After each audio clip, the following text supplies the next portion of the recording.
أعوذ بالله من الشيطان الرجيم بسم الله الرحمن الرحيم الحمد لله رب العالمين والصلاة والسلام على رسول الله صلى الله عليه وعلى آله وصحبه وزوجه وحزبه وكل آل حبه مع السلام الأكمل ورضي الله عن سيدي ومولاي أبي العباس أبي الفتوحات أبي الخيرات أبي الفيودات سيدي ومولاي محمد بن سالم التجاني رضي الله تعالى عنه وعنا به آمين وعن جميع خلفائه ومقدميه سقانا الله من فيده بأملأ الأواني السلام عليكم ورحمة الله وبركاته مسيب تدوبه بغندودا ko wattuɓe haqqillaji mumen e oɗo meɗen télévision manam Pindi TV ahbabur rasul arti e yewtere nde ganduɗa ɗi heewi ɗum ɗo wadde he nder lewru korka he enen jaada hen inchallahu taala présentation ko musidɗo mon almuura mon Ali Balde caméraman ko Alhaji Mansour Sow ɓuura andirede Thiat on jaadeten to banggue caméra montage ko Alhaji Ali Fall jaadeten hen inchallahu taala ɗum noon enen calmina ɓe ganduɗa ko ɓen Allah henni yeeso he ɗeɗo ligge ɗe ganduɗa ko baɗɗe fa'ida ɗum woni tata meɗen Leyla jinnaɗo men debbo e baba meɗen Mouhamad Thiam e dendagal membre ko liggoto he nder radio he e dendagal ko dillata he nder kala télé he en calmini piiw en juurima piiw eɗen calmina kadi seremɓe meɗen ko wayno ceernam ceerno Alhaji Abdoul Wahab Seydi imam ratib Madina Fass Mbaw e dendagal seremɓe ɓe ganduɗa fa tabarakallahu jooɗi ɗo ko he leydi Sénégal khalifaɓe diine en calmini dendagal mabɓe en juuri mabɓe eɗen kadi fa tabarakallahu nuldaɓe du'awu te kadi enen ɓe tori du'awu diaspora o kadi eɗen ɓe calmina no feewi ko wayno guiɗo meɗen sehel meɗen Alhaji Boubou Sy mo ganduɗa jooɗi toon to leydi Belgique en ñaguima Allah yo Allah waɗanmo toon jaam inchallahu taala eɗen calmina kadi Adjaratou Nourul Huda Haydara mo ganduɗa fa tabarakallahu jooɗi toon to New York enen mo calmina makko kadi enen mo juuro eɗen ñaago Allah ya en battunimo wuuri kadi e barka nelaɗo Allah sallllahu alayhi wa sallama ko noon kadi en jijitta guiɗo meɗen goɗɗo no wiye Alhaji Ali Mouhtar Sy enen mo calmini eɗen mo juuro no feewi saabu ɓen gabbi jewte ɗe no feewi ɗum noon so tawede ɓenni musidɓe tedduɓe ɓe ganduɗa fa tabarakallahu ɗi batta yewtere hakkillaji mumen he ndeɗo meɗen yewtere wiyetede ahbabur rasul so tawede wiyama tan manam wiya ɗo ko yiɗɓe nelaɗo Allah sallllahu alayhi wa sallama yiɗɓe nelaɗo Allah sallllahu alayhi wa sallama so innama tan manam innaɗo ko julɓe saabu neɗɗo so tawede yiɗi Allah yiɗi nelaɗo Allah sallllahu alayhi wa sallama tan yiɗi Allah tabaraka wa taala in kuntum tuhibbuna Allah fattabi'uni yuhibbukumullah ko noon Allah tabaraka wa taala wi so tawede an onon julɓe onon jiɗi nelaɗo Allah tabaraka wa taala jiɗe nelaɗo Allah sallllahu alayhi wa sallama mo yinna on Allah tabaraka wa taala ɗum noon haade ko yewtere meɗen lewru korka inchallahu taala eɗen jogui anni han yewtude ɗo he dow point ngaji tati so tawede temps o okki en ɗen toɓɓe tati manam premier toɓɓere ko ganduɗa fa tabarakallahu woni hen yimɓe ɓe ganduɗa ko ɗannotoɓe ɗangal so ɓe ɗannima ɓe ganduɗa Allah tabaraka wa taala haali e haqqeji mumen Allah tabaraka wa taala wi wa in kuntum ala safarin fa iddatu min ayamin ukhar tabaraka wa taala ko ni o haaliri so tawede a woni ko a ɗanniɗo ndeke ɗangal ngal ma ngal fukki korka ma hande fa tabarakallahu nde ɗangal ngal gasata kono noon ma en gar hen ɗangal ngal hoto foti fuɗɗude e hoto ngal foti hadde he ɗangal ngal fa tabarakallahu so tawede korgol ngol e wasde horde nde hoko ɓuuri hen saabu Allah tabaraka wa taala wino wa anta suumu hayrun lakum in kuntum ta'lamun toɓɓere wonde nde nde ganduɗa enen ɗum jiɗi yewtude nden ko toɓɓere wotere kono noon ko toɓɓere wonde foti yaltude he nder mayre hoko woni nden toɓɓere koɓe ganduɗa neɗɗo ina ñawlo korka ha korka manam ara Allah tabaraka wa taala tawa jeytimo manam neɗɗo ñawli korka ɓennuka kono noon kaɗo korka heɓani yettade Allah tabaraka wa taala jeyti on ɗon neɗɗo oɗo hono korka makko wayi hono alhaali makko wayi en garoya hen hoko ulama en kaali hen inchallahu taala toɓɓere wonde nde komo ganduɗa fa tabarakallahu wonko mo sasi hoore makko ɗi woodi komo sasi hoore makko hoko woni on sasi ko ɗum wiyta ɗum wat saria wiyta an nadru ɗum woni wal yufu nuzurahum wal yatawafu bil baytil atiqi wal yatawafu bil baytil atiqi ko noon Allah tabaraka wa taala haaliri ɗum to qur'ana sabi hoɗum won hen ɓe ganduɗa so tawede neɗɗo joguima haaju o ɓitini neɗɗo o neɗɗo ɗi heewiide so oɗo haaju humtima mi takkani Allah mi sasima to Allah so tawede oɗo haaju humtima mi hoorat balɗe nanngam joni noon so tawede Allah jeyri neɗɗo o tawa mon jogino manam oɗo sasi hono hoko islam wi hen hoko shari'atul islam wi hen inchallahu taala ɗum noon won hen fa tabarakallahu toɓɓere nde guidorten nde ko neɗɗo mo ganduɗa mo ñawlima lewru korka ha korka fa tabarakallahu hade korka wokka artude tawa Allah jeyrimo joni hoko shari'atul islamiyya wi hen Allah tabaraka wa taala mo wi so tawede neɗɗo ñawlima ko ñamade kam ko jobgol tan nelaɗo Allah sallllahu alayhi wa sallama won haala komo haali won wiɓe la siyama wala ta'ama won wiɓe korka ka waɗɗaki neɗɗo o te kadi ñammingol waɗɗaki so tawede manam neɗɗo ñawlima lewru korka ha hade lewru korka artude tawa Allah jeyrimo foti ko gantumo jogino ɗanngal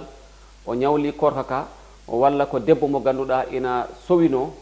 on kala ñawli korka hemo ganduɗa fa tabarakallah ko debbo muyninowo tawa suka makko e toƴƴi toƴƴugol ngol ganduɗa mbo wawata ɗum wattidde e korka ndeke so tawede debbo mo ganduɗa ina jogino ella oɗo kadi so tawede ɗen makko ñalaɗe mbo heɓani ɗe horde ha lewru korka ka ɗini ha lewru korka ɓenni kono mbo heɓani yobde Allah tabaraka wa taala jeyrimo hen ɗum hoko shar'iyatul islamiyya wi hen won wiɓe noon wa qawmun qalu yasumu anhu waliyuhu won wiɓe so tawede neɗɗo fa tabarakallahu mo yalti aduna won ɓe ganduɗa mon ɓen acci caggal makko won wiɓe ko ɗum ɓen poti yobde nden ɗon ñamande korka sabi hoɗum en garoya e hadis he won waji gorko goto arino e nelaɗo Allah sallllahu alayhi wa sallam o wi nelaɗo Allah sallllahu alayhi wa sallam min de nene am ɗo jogino ñamande lewru korka kono noon Allah jeyrima mbo yoɓani ñamande nde joni hono hen mbaɗanmi alhaali makko kono nelaɗo Allah sallllahu alayhi wa sallam wimo korka kade fa tabarakallahu so tawede nene maɗi ɗalno ñamande kalis walla ñamande bagi walla ñamande tisi walla ñamande ɗeɗo natteji ɗi ganduɗa fa tabarakallahu rewɓe ɓe ɗin hen natta ko heewi ɓanngol becceg en natugol he natte en so tawede debbo mayiri ni walla neɗɗo mayiri ni so tawede heɓa yobdani ɗum ɗon hoko shar'iyatul islamiyya wi hen nde waji o ari nelaɗo Allah sallllahu alayhi wa sallam wimo so tawede an nene maɗi accuno ñamande est ce que joni so a yoɓino nde han moƴƴatno walla moƴƴatano walla nelaɗo Allah sallllahu alih w sallam waji o wi sallllahu alayhi wa sallam wonde dey min de somi yoɓino ñamande nde han miɗo anduno ina moƴƴatno he jinnaɗo am ndeke ko ɗum saabi nelaɗo Allah sallllahu alayhi wa sallam wimo joni noon fa daynullahi haqqu bil qada'i ko ñamande Allah nde ɓuuri hande e yoɓede ñamande tagaɗo kon ganden ɗum ɗo ɗum ko goto e gueɗel gotel e korka joni noon so tawede fa tabarakallahu won wiɓe waliyu makko ɗi wawi mo horande so tawede ɓiɗɗo makko mo acciga ɓaawo on kala ɓiɗɗo ɗimo wawi horande yoɓana mbo kono noon won wiɓe kadi korka ka waɗɗaki neɗɗo o an waliyu o walla an ɓiɗɗo o korka ka waɗɗakima korka ka fa tabarakallahu waɗɗakima ñammingol waɗɗakima kadi fa tabarakallahu ko wiyete jobgol korka ka sabu hoɗum larde hadis Allah sallllahu alayhi wa sallam o wino la siyama li ahadin an ahadin hay goto wawata horande goɗɗo ɗum noon hadisaji ɗe inchallahu taala en garoya hen ko ɓuuri yajde so allahu lamɗo o jaaɓi kono noon so tawede en daari ɗum ɗo Allah tabaraka wa taala ulama o en mbi so tawede kanko neɗɗo omo jogino hen manam o wasiyino ko kanko wasiyino hunde nde wolde omo jogui ñamaɗe korka e ñamaɗe ko wiyete takkere ɗum ɗo ɗum ulama o en mbi haade o heeɓi ɗum wasiyade kon yo waliyu makko o yoɓanmo korka ka yo yoɓanmo kadi fa tabarakallahu takkere nde so tawede kadi inchallahu taala si Allah hoddiri neɗɗo o nde yaltata aduna mo heɓano ɗum wasiyade ndeke on ñamminantamo on korantamo ɗum ɗo hoko jiɗɗen hen haalde so tawede neɗɗo min masalan ni hande ni neɗɗo jinnaɗo muɗum yalti aduna ɗo jogino takkere ko fonno horde ena jogino ñamande si wasiyima tan ndeke ɗi waɗɗi neɗɗo o horanamo so tawede noon poɗɗomo horande o on wawtamo horande fala budda on ƴeewa ko wiyete ñammingol ko ñande foof o ƴeewa ko wiyete 1000 francs CFA o tottira ɗum walla kiloji ɗiɗi maaro o tottira ɗum ko ɗum wonta muddo makko ndeke en paami ponnoɗo horde o so tawede o wawata horde la budda o ñammina so tawede kadi o wawa ñamminde en garoya hen inchallahu taala so tawede temps o tottimen ɗum e so tawede kadi won wiɓe ulama o en ina lurdi hen kon sabi hoɗum hadis aisha sohna aisha radiallahu taala anha sohna aisha annahu alayhi salatu wassalam man mata wa alayhi siyamu samahu anhu waliyuhu nelaɗo allah sallllahu alayhi wa sallam sohna aisha arino namni nelaɗo allah sallllahu alayhi wa sallam o wi so taweje neɗɗo ina jogui korka ñamade est ce que waliyu makko ina wawi mo horande o wi waliyu makko ina mo wawi horande kono noon ulama o en mbi he dow condition so tawede nde waliyu o yaltata aduna o wasiyinoma no o yoɓane korka makko nden fala budda ko fof o yoɓane korka makko ko ɗum waɗi nde mbiɗen gorko o nde ari e nelaɗo allah sallllahu alayhi wa sallam ko o alhaali o haaldi e nelaɗo allah sallah sallam kono noon wa qawmun qalu yasumu anhu waliyuhu wallazina lam yujbiru assawma qalu yuɗɗimu anhu waliyuhu wa bihi qala shafii imam shafii wi so tawede o wasiyinoma wolde omo jogui ñamade korka yo yoɓane ñamade korka nde nden waliyu makko o no foti darade yoɓa ñamade nde so tawede o ala doole yoɓde ñamade nde ndeke o ñammina so tawede neɗɗo o ina fawa e nder lewru korka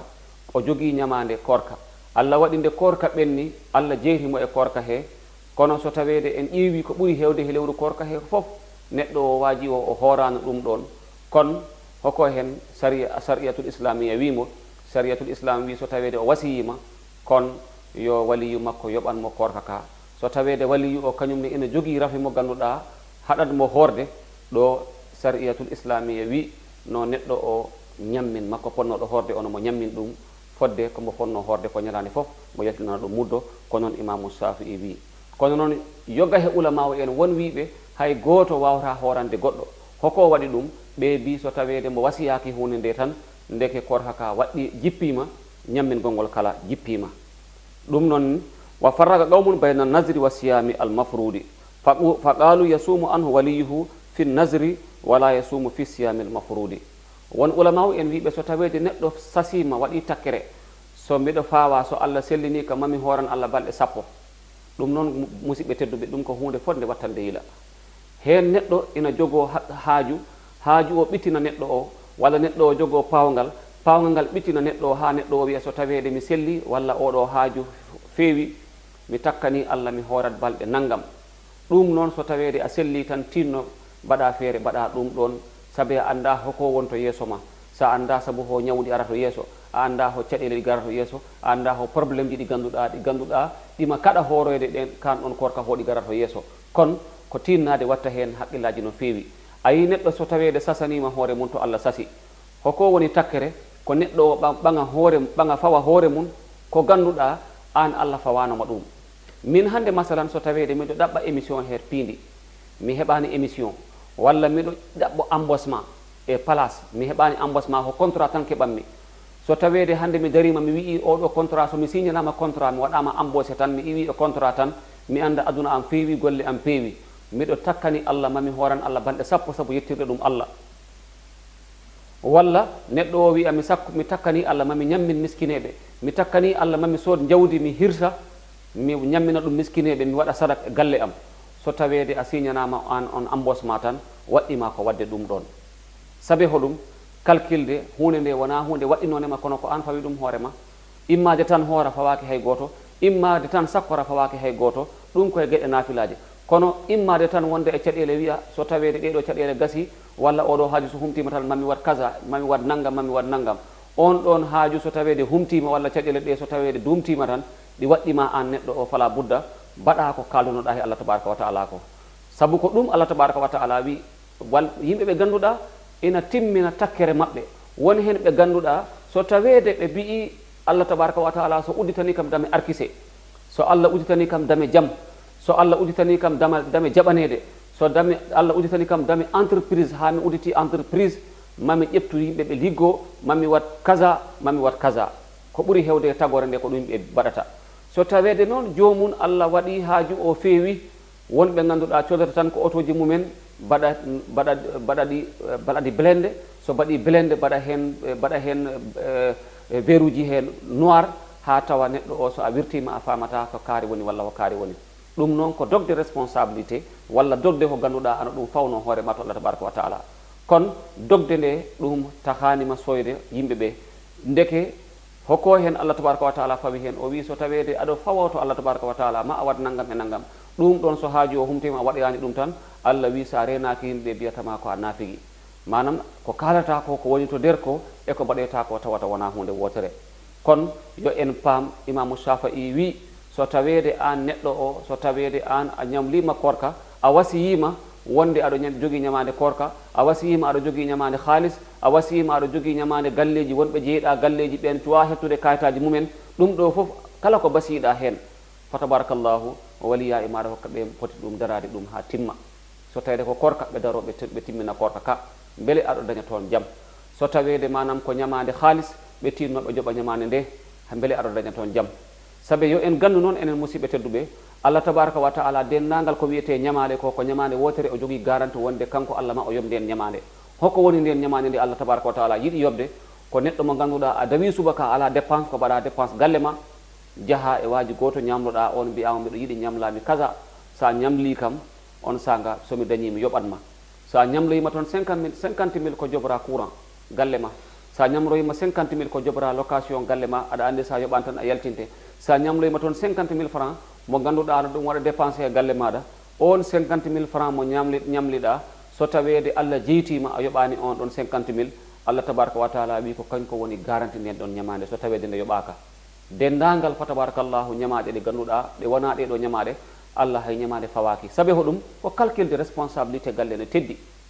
responsabilité galle no muusi hande a natate galle tawa galle o joom galle tan liggoto kono fa tabarakallahu o mon jogui oɗo ko tanirawo makko ɗi immi place naggam ɗi ari ɗaɓɓude golle heɓan taw oɗo ko ɓiɗɗo makko oɗo ko tanirawo makko oɗo ko baɗirawo makko ɓe piyo gara jooɗo he galle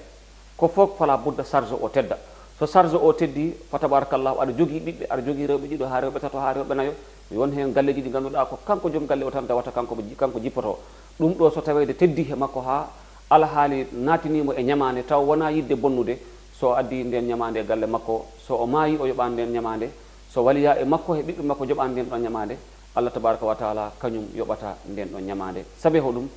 ƴewde tan ñamade ko hunde hulɓinide no feewi surtout noon an ko ndeɗo ñamade ko hakkude ma e neɗɗo bandiraɗo ma julɗo hakkude ma e mum walla sehel ma mo battirɗa golle walla jaadijo maɗa kono noon so tawede nden ñamade yoɓa ha ko caɗele wonanta mayɗo o to lahara so tawede noon fa tabarakallahu ñamade Allah tabaraka wa taala nden yottanama ɗum kadi won alhaali muɗum ko ɗeɗo toɓɓere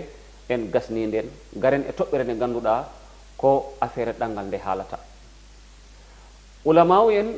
Allah tabaraka wa taala so tawede o addi aya qur'ana ulama o en mbaɗata hen débattre ɓeɗo jiira ni aya o ɓe pirda ni aya o ɓeya pirdanoya aya o kono ɗum fof hollirani ko luural wal ihtilafu ni'matun lil umma luural ko ulama o en lurrata ko ɗum ko ne'ma e dow tagore he woni hen mo ganduɗa ko imam Malik an mbawɗa ñemtinde saabu ko on ñawore mum nde ko nden mbawta nden kattanɗa won woɓɓe ko imamu Shafi'i won woɓɓe ko imam Ahmad won woɓɓe ko imam Abu Hanifa ndeke luural maɓɓe ko ɓe lurata e maslaha so neɗɗo ɗannima korka makko hono wayi est ce que kanko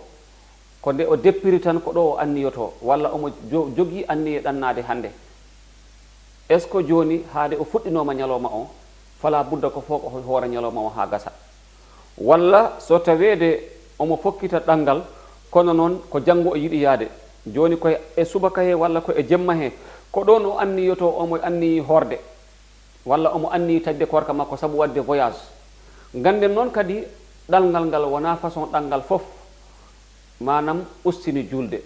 wona façon ɗangal fof fa tabarakallahu kadi taƴi korka so tawede an aɗa wawi ɗo yaade hande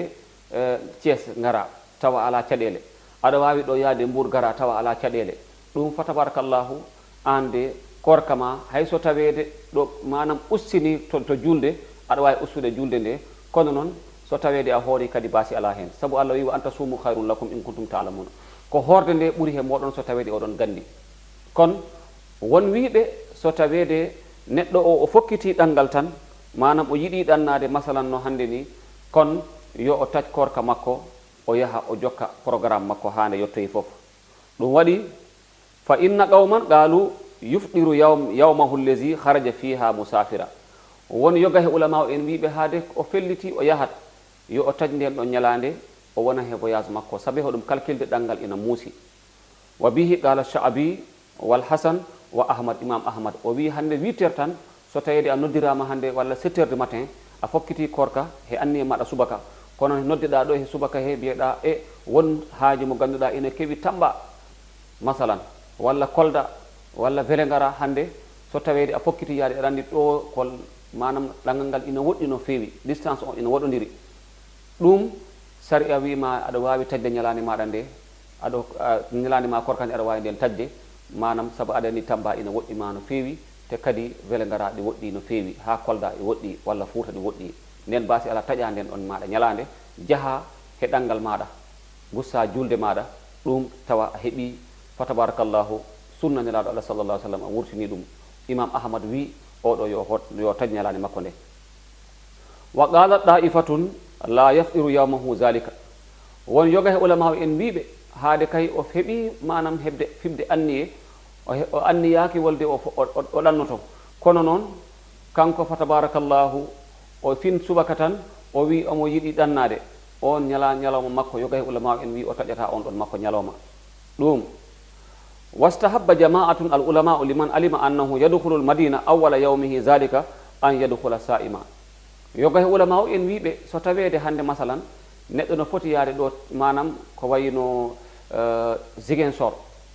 walla mo yiɗi yaade ko wayino Kaolack,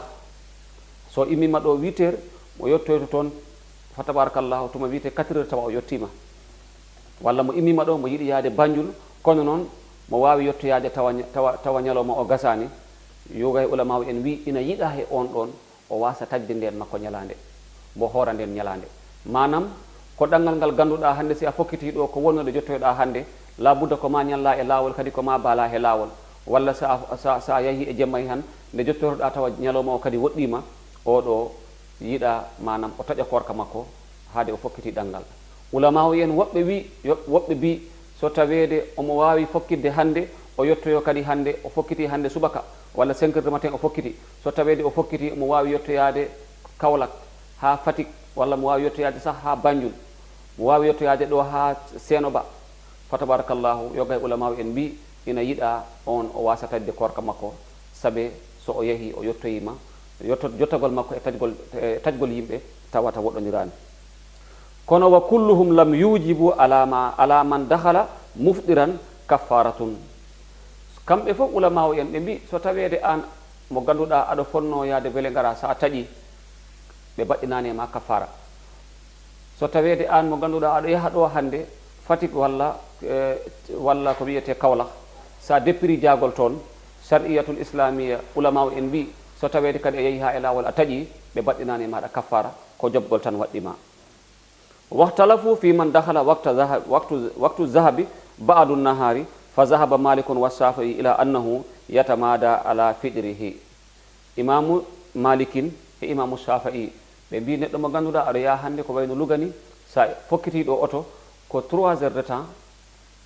walla 4h de temps mbatta hen, so tawede tawa a yettima, won yoga e ulama en mbiɓe ɗum basi ala hen, la budda so yiɗi yo taƴ, hay so tawede o deppiri 5h du matin tuma wiyete midi tawa o yettima to yata to, so taƴi ɗum kadi basi ala hen. noon imamu malikine e imamu shafi'i ko ɗum ɓe mbi.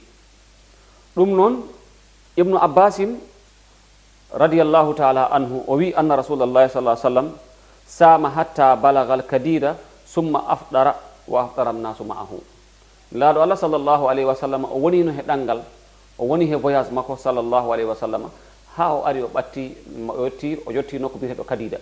kadida noon wona nokku mo ganduɗa ina woɗɗi no feewi hoɗande makko kanko sallllahu alayhi wa sallam. nde o yetti ɗon o taƴi, nde o taƴi nde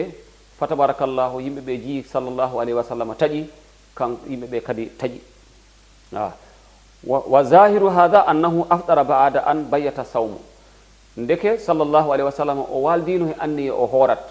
ndeke o aroyi e ɗangal makko ha o yetti kadida ɗo ganduɗa woɗɗani hoɗande makko, so tawede an a joguinoma anniye hande manam a taƴat manam a hoorat janggo, kono noon mbiɗa ko janngo 8 heures e jiɗɗa ɗo immade paya ko kayboɗa ko wayno Kaolack. so tawede a yetti manam so tawede a fokkiti aɗa joguino anni e korka, so tawede kadi a yettima a natoyi Kaolack law si a taƴi ɗum kadi haydara ala ko waɗɗima hen, so wona jobgol ñalade nde ko ɗum tan waɗɗima hen. kon musidɓe tedduɓe, wa fi hadha al ma'ana hadisu Jabir bun Abdullahi anna rasulallahi sallallahu alayhi wa sallama kharaja amal fati ila makkata fasara hatta balaga qura il ghamim wa sama an-nasu summa da'a bi fatihi bi qadihin min ma'in farafa'ahu hatta nazara an-nasu ilayhi summa shariba sallallahu alayhi wa sallama. nelaɗo Allah sallallahu alayhi wa sallama o imminoma hitande nde ganduɗa amul fatihi nde o udditi makka, o immima ɗon, o immima madina, o yahi o ari ha o yetti nokku no wi'e al-ghamim. nde o yetti ɗon o noddi yo addane ndiyam, o addana ndiyam, o taƴi sahabaɓe ji sallllahu alayhi wa sallam koye voyage o wonno, ari ha o ɓadima nokku makka o taƴi ɗum ne kadi fa tabarakallahu kaffara waɗɗaki hen, waɗɗi hen tan ko jobgol nden ɗon ñalande. ɗum musidɓe en paami, mbiɗa sikki en paami ɗeɗo toɓɓe ɗe ganduɗa ko ɗen jinnoɗen hen yobde. goo jinnoɗen hen haalde, goo manam ko neɗɗo mo ganduɗa ko neɗɗo ɗannotoɗo, kabaru ɗangal makko hoko imam ahmad wi hen, hoko hen imamu Shafi'i wi hen, ɓeɗo ɓe ko ɓe kaali hen. en kaali en nani kadi toɓɓere nde ganduɗa neɗɗo mo ganduɗa o joguima ñamande makko korka, o yoɓani ñamande korka nde ha Allah jeytirimo noon, hot est ce que mo yoɓante korka makko ka walla o yoɓantake. en kaali mbiɗen ina yiɗa so tawede omo wasiyino yo horane, ndeke o kanko yo horane. so tawede noon waliyu makko poɗɗomo horande o wawamo horande, ina jogui rafi, on ƴeewa ko ñamminte, lomtina ɗum korka, ñammina ɗum miskineɓe lomtina korka ka. ndeke en paami ɗon gueɗel taɓɓel ngel ganduɗa ko ngel fa tabarakallahu wiyete sasi. hoko woni sasi? ko neɗɗo immo fawa hoore mum ko ganduɗa fawanoki ɗum. no kalirɗen ni, neɗɗo jogo haaju wiya haaju o so humtima ma hoor kaza. so tawede noon haaju o humtima o suwa horde kan ɗon korka, Allah jeyrimo, so o wasiyinoma kadi ina yiɗa jinnaɓe makko ɓe walla waliyu makko on lomtomo he kan korka. so tawede yoɓi korka ka fa tabarakallahu lomtima mo ɗon. so wawata horde, ndeke ñammina, so ñammini tan fa tabarakallahu alhaali moƴƴi. ahbabur rasul arno e moɗon he nder ɗeɗo toɓɓe tari ɗe ganduɗa fa tabarakallahu eɗen jogui yakar e mbaɗa importance e dow yimɓe he. en calmini dennagal ɓe ganduɗa ko wattuɓe hakkillaji muɗum e télé meɗen Piiji TV. waɗanno présentation émission moɗon ko almudo moɗon Ali Balde, fa tabarakallahu. caméra ko Alhaji Mansour ɓuura andirede Thiat, montage komo ganduɗa on woni Alhaji Ali Fall. ko ɗo min poddara he moɗon, minen tori yafuye no fewi. wa akhiru da'wana alhamdulillahi rabbil alamin. wassalamu aleykum wa rahmatullahi ta'ala wa barakatuhu.